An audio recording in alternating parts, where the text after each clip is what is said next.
सुप्रभात बच्चों, आज हम आपकी पाठ्य पुस्तक हिंदी के पाठ 3 का अध्ययन करेंगे, जिसका शीर्षक है शब्द विचार। तो चलिए पाठ को पढ़ते हैं और जानते हैं इस पाठ के विषय में। पाठ 3, शब्द विचार। तो बच्चों, जो ये पाठ है इसमें हम जानेंगे कि शब्दों की उत्पत्ति, शब्दों की रचना और शब्दों की क्या परिभाषा होती है, किस प्रकार से शब्द वाक्यों में प्रयोग होते हैं। तो चलिए पाठ को पढ़ते हैं और जानते हैं इस पाठ को विस्तार पूर्वक। वर्णों के बाद शब्द भाषा की दूसरी तथा महत्वपूर्ण इकाई होते हैं। शब्दों की रचना वर्णों के उचित मेल से होती है, लेकिन उस वर्ण समूह का अर्थ निकालना आवश्यक होता है। जैसे का जमा र जमा गो जमा श खरगोश, की जमा सा जमा न किसान। उपयुक्त शब्दों खरगोश तथा किसान का अर्थ स्पष्ट हो रहा है, अतः ये शब्द हैं। यदि इन्हीं वर्णों को आगे पीछे करके लिख दें खगोरस साकिन, तो इनका अर्थ स्पष्ट नहीं हो रहा, अतः ये शब्द नहीं है बल्कि केवल वर्ण समूह है। इस प्रकार हम कह सकते हैं कि वर्णों के सार्थक समूह को शब्द कहते हैं। जो शब्द हैं उन्हें भाषा की दूसरी महत्वपूर्ण इकाई माना जाता है। शब्दों की जो हम रचना करते हैं, शब्दों का जो निर्माण करते हैं, वो वर्णों की सहायता से करते हैं। लेकिन ऐसे वर्ण समूह को हम शब्द कहेंगे जिसका कोई ना कोई अर्थ निकल रहा हो। अगर कोई अर्थ नहीं निकल रहा तो वो शब्द की श्रेणी में नहीं आएगा। तो यहाँ पर खरगोश और किसान में हम वर्णों का समूह देख रहे हैं और इनका कोई अर्थ निकल रहा है, इसलिए ये शब्द है। और अगर हम इन्हीं वर्णों का स्थान परिवर्तन कर दें, खगोरस और साकिन जैसे हमने देखा, तो इनका कोई अर्थ नहीं निकल रहा, इसलिए ये शब्द की श्रेणी में नहीं आएंगे। इनको हम केवल एक वर्ण समूह कह सकते हैं। तो जो शब्द की जो परिभाषा होगी वो होगी वर्णों के सार्थक समूह को हम शब्द कहते हैं। अब आगे पढ़ रहे हैं शब्दों का वर्गीकरण। शब्दों का वर्गीकरण निम्नलिखित 4 आधारों पर किया जाता है। यानी कि हम इसे शब्दों के भेद भी कह सकते हैं, शब्दों का विभाजन भी कह सकते हैं। ये 4 प्रकार से होता है। तो सबसे पहला है अर्थ के आधार पर वर्गीकरण। तो हम सबसे पहले अर्थ के आधार पर वर्गीकरण पढ़ रहे हैं। इसके आधार पर अर्थ के आधार पर शब्दों को प्रमुख 4 भेदों में वर्गीकृत किया गया है। एकार्थी, अनेकार्थी, पर्यायवाची, विलोम शब्द। तो अगर हम शब्द के आधार पर इनका वर्गीकरण पढ़ें तो ये 4 प्रकार के हैं: एकार्थी, अनेकार्थी, पर्यायवाची और विलोम शब्द। सबसे पहले एकार्थी शब्द, जिन शब्दों का प्रयोग केवल एक ही अर्थ में किया जाता है वे एकार्थी शब्द कहलाते हैं। जैसे रोटी, कुत्ता, हाथी, घोड़ा, गाय आदि। ऐसे शब्द जिनका प्रयोग केवल हम एक ही अर्थ में कर सकते हैं, उसका कोई और अर्थ नहीं निकलता। उदाहरण है रोटी, कुत्ता, हाथी, घोड़ा, गाय आदि। हम इनमें देख रहे हैं इनका केवल एक ही अर्थ निकल रहा है, इसलिए ये एकार्थी शब्द है। नेक्स्ट है अनेकार्थी। जिन शब्दों के अनेक अर्थ होते हैं उन्हें अनेकार्थी शब्द कहते हैं। जैसे सोना, धातु विशेष सोने की क्रिया। पत्र, चिट्ठी, पत्ता, समाचार पत्र। तो यहाँ पर हम क्या देख रहे हैं कि सोना जो है उसके 2-3 अर्थ निकल रहे हैं, पत्र के 2-3 अर्थ निकल रहे हैं। सोने के धातु है ये और सोने की क्रिया भी है। और पत्र के है चिट्ठी, पत्ता, समाचार पत्र। तो इनके एक से ज्यादा अर्थ निकल रहे हैं, इसलिए ये है अनेकार्थी शब्द। पर्यायवाची शब्द, जिन शब्दों के अर्थों में समानता हो वे पर्यायवाची शब्द कहलाते हैं। पर्यायवाची शब्द पूर्णतया समानार्थी नहीं होते, उनमें अत्यंत सूक्ष्म अर्थगत अंतर रहता है। जैसे कमल, पंकज, नीरज, अंबुज, अरविंद आदि। तो पर्यायवाची शब्द वो शब्द होते हैं जिनके अर्थ में समानता होती है। हम ये नहीं कह सकते कि इनके अर्थ बिल्कुल समान है, थोड़ा बहुत अर्थगत अंतर इसमें रहता है कि अर्थ के आधार पर थोड़ा सा अंतर होता है, लेकिन फिर भी ये लगभग समान होते हैं। जैसे कमल, पंकज, नीरज, अंबुज, अरविंद आदि, ये सारे कमल के पर्यायवाची है। विलोम शब्द, एक दूसरे के विपरीत अर्थ प्रकट करने वाले शब्द विलोम अथवा विपरीतार्थक शब्द कहलाते हैं। जैसे धनी, निर्धन, बुराई, भलाई, मित्र, शत्रु आदि। तो क्या है जो एक दूसरे का उल्टा अर्थ बताए वो है विलोम शब्द। जैसे धनी, निर्धन, बुराई, भलाई, मित्र, शत्रु, ये सारे क्या हैं? ये हैं विलोम शब्द। अब आगे उत्पत्ति के अथवा स्रोत के आधार पर वर्गीकरण। कोई शब्द हिंदी भाषा में कहां से आया अथवा उसका स्रोत क्या है, इस आधार पर किया गया शब्दों का वर्गीकरण इस वर्ग के अंतर्गत आता है। इस आधार पर हिंदी भाषा में प्रयुक्त शब्दों के स्रोतों को निम्नलिखित 5 भागों में बांटा जा सकता है। तो कहां से आया कोई शब्द, यानी कि उस शब्द की किस प्रकार से उत्पत्ति हुई, जब हम इस आधार पर वर्गीकरण करें तो वो उत्पत्ति अथवा स्रोत के आधार पर होगा। तो इस हिसाब से 5 भेद है, उत्पत्ति के आधार पर शब्दों के 5 भेद हैं। तो सबसे पहले आते हैं तत्सम शब्द। तत्सम शब्द का अर्थ है तत् अर्थात उसके संस्कृत, सम अर्थात समान, यानी संस्कृत के समान, अपने मूल रूप के समान होने के कारण ही ये शब्द तत्सम कहलाते हैं। जैसे तत्सम का अर्थ होता है तत् मतलब उसके, और सम मतलब समान, यानी कि ऐसे शब्द जो संस्कृत की भाषा के हैं और हमने उन्हें हिंदी भाषा में बिल्कुल उसी रूप में स्वीकार कर लिया, समान रूप में स्वीकार कर लिया, वो है तत्सम शब्द। उदाहरण है उच्च, अंकुर, पक्ष, शिखर, ऐश्वर्य, उत्थान, अद्वितीय, फल, पुष्प, जय, दुग्ध, ईर्ष्या, एकत्र, सरिता, स्वर्ग, अद्भुत, अभिष्ट, खग, राष्ट्र और पृथ्वी, ये सारे तत्सम शब्द हैं। नेक्स्ट है तद्भव शब्द। ऐसे शब्द, तद का अर्थ है उससे, संस्कृत से, और भव का अर्थ है उत्पन्न हुए। ऐसे शब्द जो संस्कृत से उत्पन्न तो हुए हैं लेकिन क्या हो रहे हैं, लेकिन वो हिंदी भाषा में कुछ बदले हुए रूप के साथ प्रयोग किए जा रहे हैं। उत्पन्न हुए, भव का अर्थ है उत्पन्न हुए, अर्थात संस्कृत से उत्पन्न हुए शब्द। तद्भव शब्द वे हैं जो मूलतः संस्कृत के थे किंतु जिनका स्वरूप कुछ बदल गया है। इस प्रकार तद्भव शब्द संस्कृत शब्दों से विकसित हुए हैं। अतः संस्कृत भाषा के जो शब्द रूप बदलकर हिंदी भाषा में प्रयुक्त होते हैं वे तद्भव कहलाते हैं। जैसे काठ, कास्ट, घर, गृही, पत्ता, पत्र, गाहक, ग्राहक आदि। नीचे कुछ तद्भव तथा उनके रूपों की सूची दी जा रही है। यानी कि ऐसे शब्द जो हैं तो संस्कृत भाषा के, लेकिन हम उनको कुछ रूप बदलकर हिंदी भाषा में प्रयोग कर रहे हैं, ये हैं तद्भव शब्द। तो इनके उदाहरण हैं, अब हम नीचे एक तालिका के माध्यम से इनको जानते हैं। तो पहला है जीभ, तद्भव है जीभ और तत्सम है जिह्वा। घंटी, तद्भव, घंटी, घंटिका तत्सम। तद्भव बादल, तत्सम मेघ। तद्भव मोर, तत्सम मयूर। तद्भव अंधेरा, तत्सम अंधकार। तद्भव ऊंचा और तत्सम उच्च। तो यह हम देख रहे हैं कि किस प्रकार से ये संस्कृत के शब्द थे और अब रूप बदलकर हिंदी में आ गए हैं। नेक्स्ट है देशज शब्द। देशज शब्द वो शब्द हैं जो कि क्या है, जो हमारे देश में उत्पन्न हुए हैं। देशज का अर्थ है देश में उत्पन्न। जो शब्द स्थान और परिस्थितियों के अनुसार देश में निर्मित कर लिए जाते हैं देशज शब्द कहलाते हैं। जैसे आटा, घोड़ा, पेड़, चूहा, झाड़ू, लोटा, बिटिया, पगड़ी, घोंसला और मिर्च आदि। देश में उत्पन्न हुए वे शब्द जो हमारे विभिन्न प्रांतों में बोले जाते हैं, वहां की बोलियों से आए हैं और उन्हें हिंदी भाषा में सम्मिलित कर लिया गया है, वो है देशज शब्द। उदाहरण आटा, घोड़ा, चूहा, झाड़ू, लोटा, बिटिया आदि। नेक्स्ट है विदेशी शब्द। हमारे देश में समय समय पर विदेशी जातियां आती रही हैं, उनकी भाषाओं से बहुत से शब्द हिंदी में आ गए हैं, ये शब्द विदेशी शब्द कहलाते हैं। इनमें से कुछ शब्द तो हमारी भाषा में इतने घुल मिल गए हैं कि यह कहना कठिन है कि वे विदेशी हैं। जैसे कोट, चाय, लालटेन, स्टेशन, अमरूद, कुली, कुर्ता, चाकू, कैंची आदि। यानी कि विदेशी शब्द यानी कि दूसरी भाषाओं से आए हुए शब्द। हमारे देश में बार बार विदेशी लोग आते रहते हैं, उनके प्रभाव के कारण हमारी भाषा पर भी प्रभाव पड़ता है, तो जिसके कारण बहुत सारे विदेशी शब्द हमारी भाषा में मिल गए हैं। क्योंकि अब वो विदेशी शब्द ऐसे हो गए हैं कि हमें लगता ही नहीं कि वो बाहर के शब्द है, ऐसा लगता है वो हिंदी भाषा के ही शब्द हैं। तो यहाँ पर दिए गए हैं उन शब्दों को, तो चलिए उनके बारे में जान लेते हैं कौन कौन सी भाषा के शब्द हैं और क्या क्या है।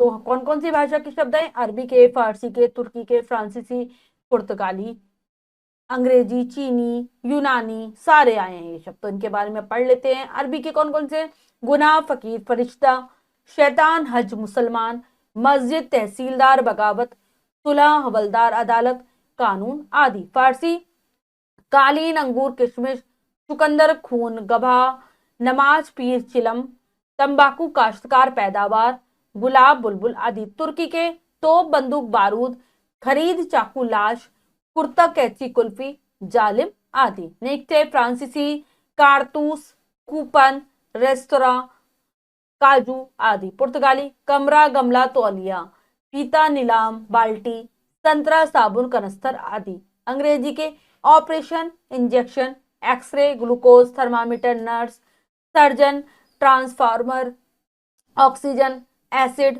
अगस्त, टीचर, डॉक्टर, मैनेजर आदि।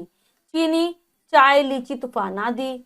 यूनानी, Greek, delta, atom, telegraph, telephone आदि। नेक्स्ट आता है संकर शब्द, ऐसे शब्द जो कि दो भाषाओं के मेल से बने हैं।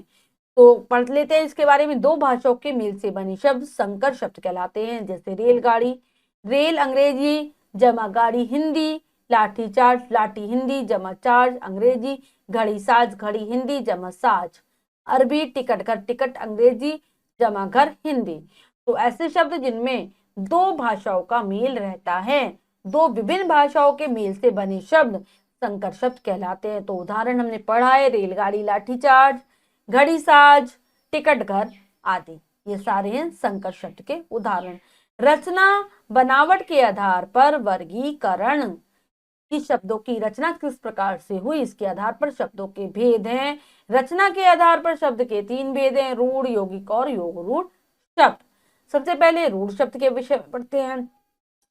जिन शब्दों के खंड किए जाने पर उसका कोई अर्थ न निकले उन्हें रूढ़ शब्द कहते हैं। जैसे पैर, घोड़ा, घर, मेज, नाक आदि। रूढ़ शब्द किन्हीं अन्य शब्दों के योग से नहीं बनते तथा ये शब्द किसी अर्थ विशेष के लिए प्रसिद्ध हो जाते हैं। ऐसे शब्द होते हैं रूढ़ शब्द जिनके हम टुकड़े नहीं कर सकते, और अगर हम टुकड़े कर देंगे तो उसका कोई अर्थ नहीं निकलेगा। उदाहरण पैर, घोड़ा, घर, मेज आदि। और ये क्या करते हैं, ये किसी शब्दों के योग से नहीं बनते, इनका स्वतंत्र अस्तित्व होता है और ये किसी विशेष अर्थ के लिए प्रयोग होते हैं और उसी अर्थ के लिए प्रसिद्ध हो जाते हैं। नेक्स्ट आता है यौगिक शब्द, ऐसे शब्द जो शब्दों के मेल से बनते हैं तथा जिनके सार्थक खंड किए जा सकते हैं यौगिक शब्द कहलाते हैं। जैसे डाकघर, विद्यालय, सब्जी मंडी, वनराज आदि। तो जो शब्द दो शब्दों के योग से बने और जब हम उनको अलग अलग कर दें, यानी कि उनके टुकड़े कर दे, खंड कर दे, तो वो भी अलग अलग होकर अपना अलग अलग अर्थ दे, ऐसे शब्द होते हैं यौगिक शब्द। जैसे हम देख रहे हैं डाकघर में डाक जमा घर, विद्यालय विद्या जमा आलय, सब्जी मंडी सब्जी जमा मंडी, वनराज वन जमा राज। अगर हम इनको अलग कर रहे हैं तो दोनों शब्द अपना अलग अलग अर्थ दे रहे हैं। नेक्स्ट आते हैं योग रूढ़ शब्द, जो शब्द दो या दो से अधिक शब्दों के योग से बनी हो और उनसे सामान्य अर्थ का बोध न होकर विशेष अर्थ का बोध होता है, उन्हें योग रूढ़ शब्द कहते हैं। जैसे नीरज, नीर जमा ज, नीर बराबर जल, ज बराबर उत्पन्न होना, अर्थात जल में उत्पन्न होने वाला। यह शब्द एक फूल, विशेष कमल का फूल के लिए रूढ़ हो गया है। रूढ़ शब्द ऐसे शब्द होते हैं कि जो दो शब्दों या फिर शब्दांशों के योग से तो बनते हैं, लेकिन ये अपना सामान्य अर्थ नहीं देते, कोई विशेष अर्थ देते हैं। किसी विशेष अर्थ के लिए ये एकदम रूढ़ हो जाते हैं। जैसे उदाहरण नीरज का हमने पढ़ा, जिसका अर्थ है नीर जमा ज, नीर पानी, और जा मतलब उत्पन्न होने वाला, यानी कि पानी में उत्पन्न होने वाला, जल में उत्पन्न होने वाला। लेकिन ये अर्थ हमेशा देता है कमल के फूल का, ये कमल के फूल के लिए, ठीक है, पानी में उगने वाले फूल के लिए ये अर्थ रूढ़ हो गया है। तो ऐसे बहुत सारे शब्द होते हैं जो किसी विशेष अर्थ के लिए रूढ़ हो जाते हैं, वह अपना सामान्य अर्थ नहीं देते। नेक्स्ट है प्रयोग के आधार पर वर्गीकरण, वाक्यों में प्रयोग करने पर कुछ शब्दों के रूप में परिवर्तन हो जाता है। जैसे लड़का, लड़के, लड़कों तथा कुछ शब्द अपरिवर्तनीय रहते हैं। जैसे आज, शीघ्र, बाहर, भीतर, वहां आदि। ऐसे परिवर्तन को रूप परिवर्तन के आधार पर वर्गीकरण भी कहा जाता है। इस आधार पर शब्द निम्नलिखित दो प्रकार के होते हैं। शब्द ऐसे होते हैं अगर हम उनका वाक्यों में प्रयोग कर दें तो उनका अपना रूप परिवर्तन हो जाता है, इसीलिए इस वर्गीकरण को रूप परिवर्तन के आधार पर वर्गीकरण भी कहते हैं। जैसे अगर हम लड़का शब्द का प्रयोग करें, अगर हम वाक्य में लिंग वचन कारक को बदल दें तो हमें लड़का, लड़की ऐसा करना पड़ेगा प्रयोग। तो ये वाला जो परिवर्तन है उसे हम प्रयोग के आधार पर कहते हैं, और इसके दो भेद होते हैं। सबसे पहले विकारी शब्द और दूसरा अविकारी शब्द। तो पहले विकारी शब्द के बारे में पढ़ते हैं। कुछ शब्दों के रूप में प्रयोग अनुसार कुछ परिवर्तन आ जाता है। इस परिवर्तन को शब्दों में होने वाला विकार भी कहते हैं। यह विकार लिंग, वचन, कारक अथवा पुरुष के प्रभाव से उत्पन्न होता है। इन्हें विकारी शब्द कहते हैं। विकारी शब्द चार प्रकार के होते हैं: संज्ञा, सर्वनाम, विशेषण, क्रिया।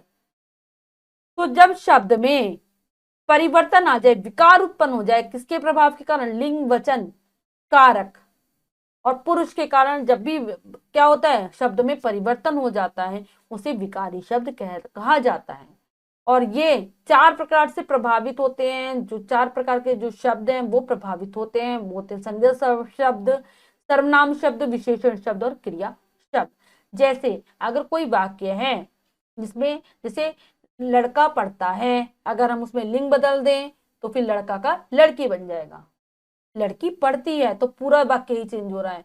पढ़ना, क्रिया में भी परिवर्तन आया, पढ़ना, पढ़ता की जगह पढ़ती है। और अगर हम इसमें वचन बदल दें, लड़का पढ़ता है, लड़के पढ़ते हैं, बहुत सारे बहुवचन कर दें, तो फिर क्या हम देख रहे हैं, लड़का का क्या हो जाएगा? लड़के, पढ़ता क्या? पढ़ते। तो जो परिवर्तन हो जा रहे हैं वो है विकारी शब्द। दूसरे होते हैं अविकारी शब्द। जिन शब्दों के रूप में किसी भी कारण विकार परिवर्तन नहीं होता हो, वे अविकारी शब्द कहलाते हैं। अविकारी शब्द चार प्रकार के होते हैं: क्रिया विशेषण, संबंध बोधक, समुच्चय बोधक, विस्मयादि बोधक। तो जो अभिकारी होते हैं उनमें कुछ भी प्रभाव नहीं पड़ता, लिंग का, वचन का, कारक का, पुरुष का, वो अपने उसी रूप में रहते हैं।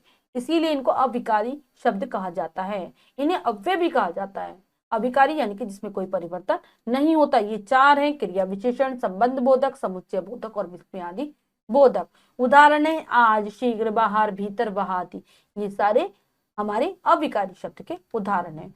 तो बच्चों, हमने इस पाठ में पढ़ा शब्दों के बारे में, शब्दों की उत्पत्ति, उसकी रचना, उसके अर्थ, उसके प्रयोग के आधार पर क्या क्या उसके भेद हैं, ये सबको हमने जाना। अब हम पाठ का अभ्यास कार्य कर लेते हैं। अब बताइए, सही विकल्प वाले गोले को रंगिए। तो बच्चों, जो ये प्रश्न है उसमें चार विकल्प हैं, तीन विकल्प गलत हैं, एक विकल्प सही है। हमें सही विकल्प को चुनना है और उसके गोले को रंग देना है। तो चलिए कर लेते हैं। वर्णों के सार्थक मेल को कहते हैं शब्द, वर्णमाला, वाक्य, अनुच्छेद। तो वर्णों के सार्थक मेल को हम कहते हैं शब्द। नंबर ए विकल्प सही है। ए विकल्प पर गोला करेंगे। इनमें तद्भव शब्द है दधी, दही, दुग्ध, डॉक्टर। तो इसमें जो तद्भव शब्द है वो है दही।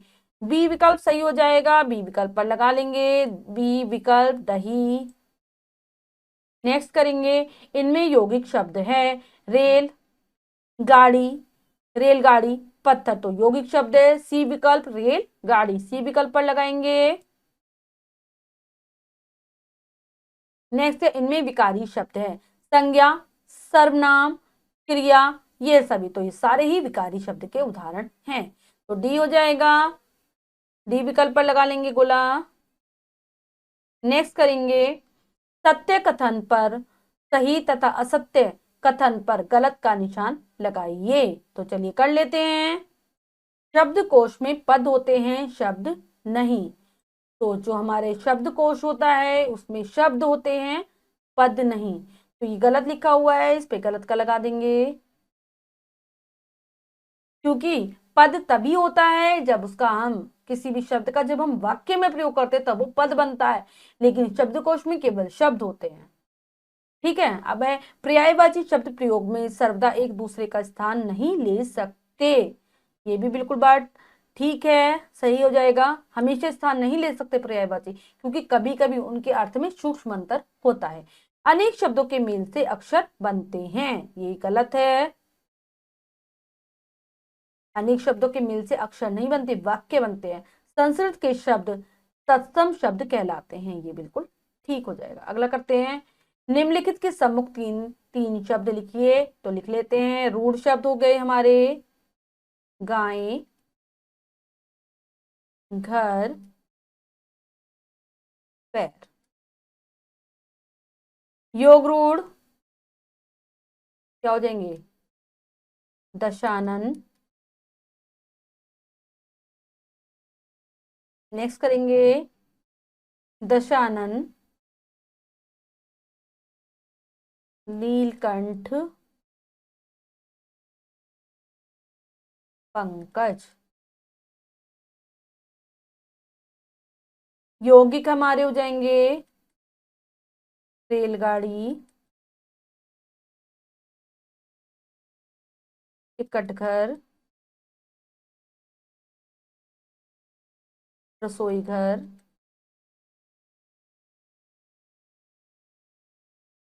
नेक्स्ट करेंगे एक आरती, जिनका एक ही अर्थ होता है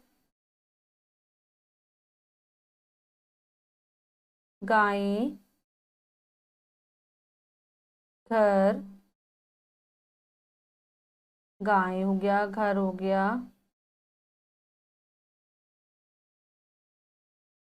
पैर। पर्यायवाची कमल,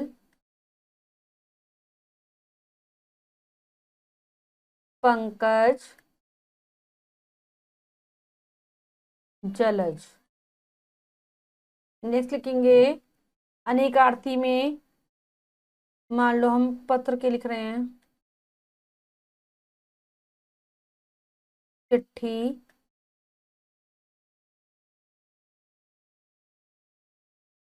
पत्ता,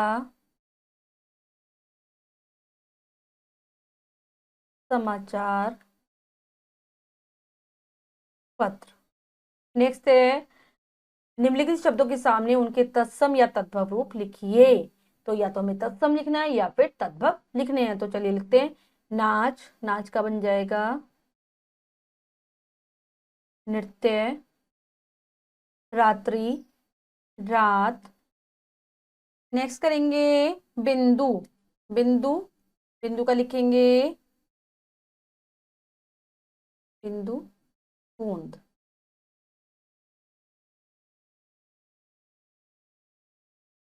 सूर्य, सूरज। दिन, दिन का लिखेंगे दिन, दिवस। तीर, तीर मतलब तीर। जीभ, जिह्वा। गधा, गंधर्व। नेक्स्ट करेंगे मयूर, मोर। अग्नि, आग। सात, सप्त। सिर, शीश। नेक्स्ट है निम्नलिखित शब्द रूढ़, यौगिक अथवा योग रूढ़ में से क्या है लिखिए। तो चलिए लिख लेते हैं पीतांबर, योग रूढ़। पंकज, योग रूढ़। मृगनयन, योग रूढ़। ठीक है, जो ये तीनों शब्द हैं बच्चों, इन ये एक विशेष अर्थ को दे रहे हैं। इनका सामान्य अर्थ जो है वो नहीं लिखा जाएगा, हमेशा ये विशेष अर्थ दे रहे हैं। जैसे पीतांबर हम हमेशा कृष्ण भगवान के लिए प्रयोग करते हैं, पंकज हम कमल के लिए प्रयोग करते हैं, और मृगनयन भी हम किसी ना किसी देवता या भगवान के लिए प्रयोग करते हैं। वो हो सकते हैं विष्णु भगवान हो, राम भगवान हो, या फिर कृष्ण भगवान हो। कमल, कमल हो जाएगा रूढ़। जलज, योग रूढ़। जलज भी क्या करता है, कमल के अर्थ में प्रयोग होता है। नीलकंठ भगवान शिव के लिए, ये भी योग रूढ़ है। सत्य रूढ़। नीरज, योग रूढ़। लिखेंगे भोजनालय, कौन सा शब्द है, यौगिक। नेक्स्ट सूर्य रूढ़। जन्मभूमि, यौगिक। रसोई घर, ये भी यौगिक।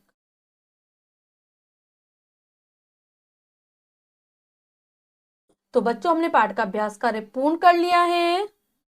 बच्चों आज हमने आपकी पाठ्य पुस्तक हिंदी के पाठ 3 का अध्ययन किया। हमने जाना शब्दों के विषय में, उसकी परिभाषा को, उसके भेदों को। साथ ही साथ शब्द किस प्रकार से उत्पन्न हुए। आशा करती हूँ आपको पाठ अच्छे से समझ आया होगा। पाठ को फिर से जरूर पढ़ेंगे, अभ्यास कार्य को पूर्ण कर लेंगे। मिलते हैं अगली कक्षा में नए पाठ के साथ। तब तक के लिए स्वस्थ रहिए, प्रसन्न रहिए। धन्यवाद।